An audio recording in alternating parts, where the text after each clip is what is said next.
Hello guys, Shifty back here doing more commentaries today, and I will vow to try to keep up the commentary production with FPVODs as best as I can, but no guarantees because some days maybe my internet breaks, some days maybe I just don't feel like doing it. I'll have to see how I feel when I'm doing these.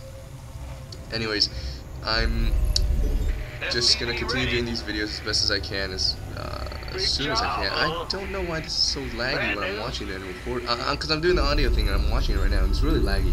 So my commentary might be sometimes a little off. I'm not really sure. I hope it's alright.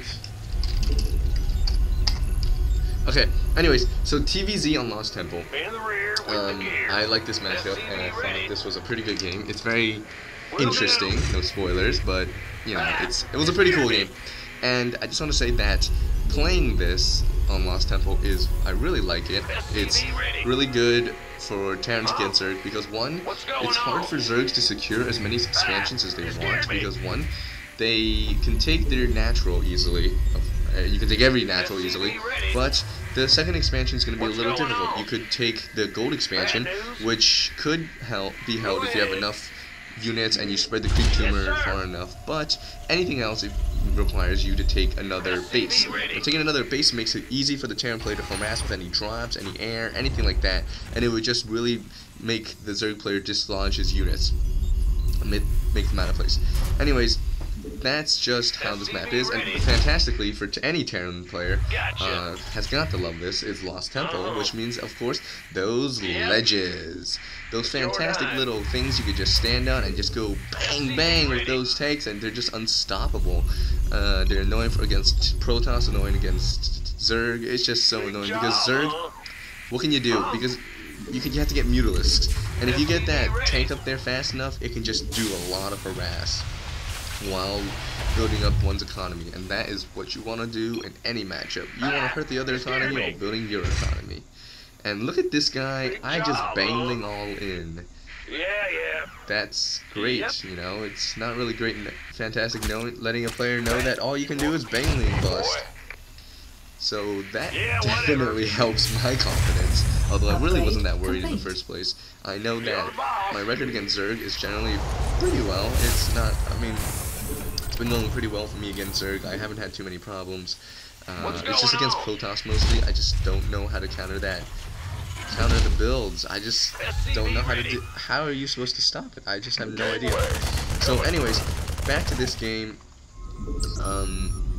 I saw that he threw down his hatchery really early, and that in his base he just started the spawning pool, which signals, of course, bunker rush. And it is so effective if I can just get this bunker up. Like if you saw the previous video right before this one, my bunker rush did not take down his hatchery, but it was successful enough to hamper his economy significantly and give me a huge lead in the game. And this guy is smart enough to send his drones.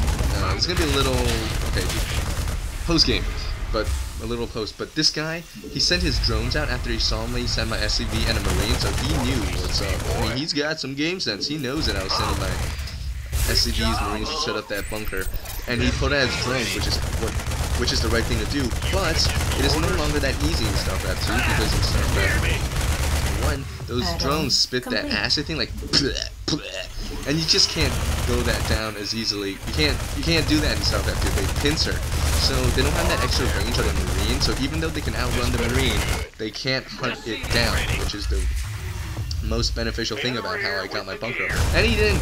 I think if he just straight up sent all his drones to attack my SCV, he would have been fine. But that's alright. Anyways, he gets his queen up, and this is just what I want, because right now I know that he's building queen Zerglings, and he is not building up drones, which is what I want. I'm pumping SCVs, he's just keeping up the unit army production, so that's fantastic for me.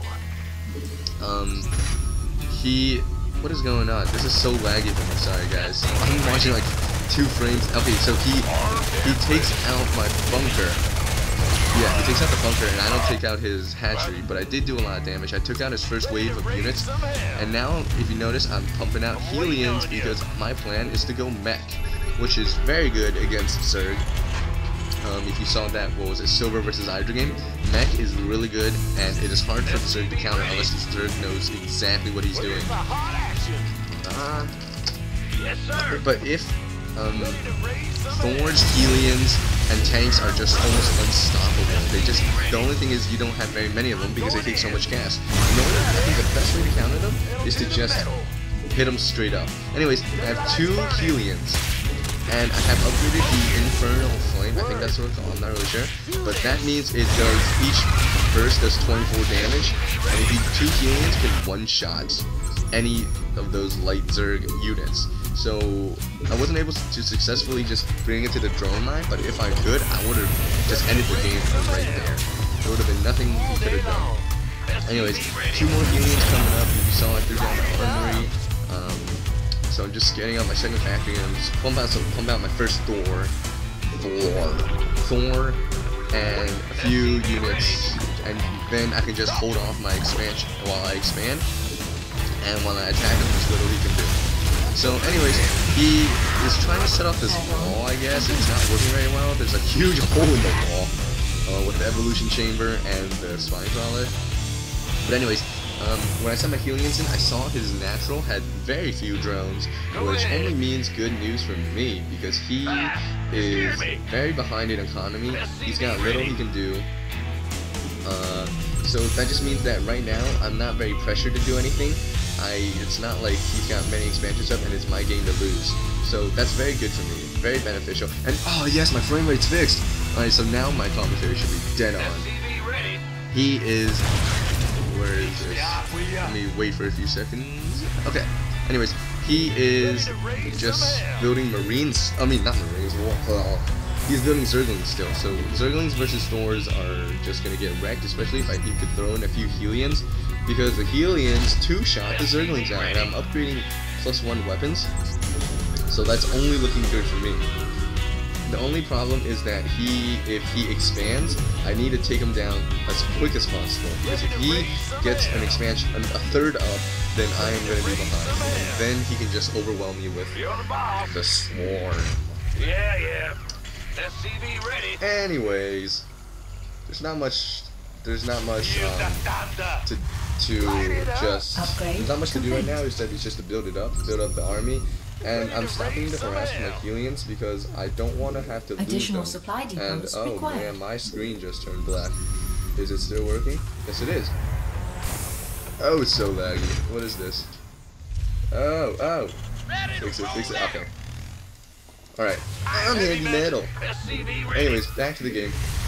I just had to build up, I've got 2 Thors, a bunch of Helions, and a tank. Now the Thors are extremely effective against roaches, because roaches are armored,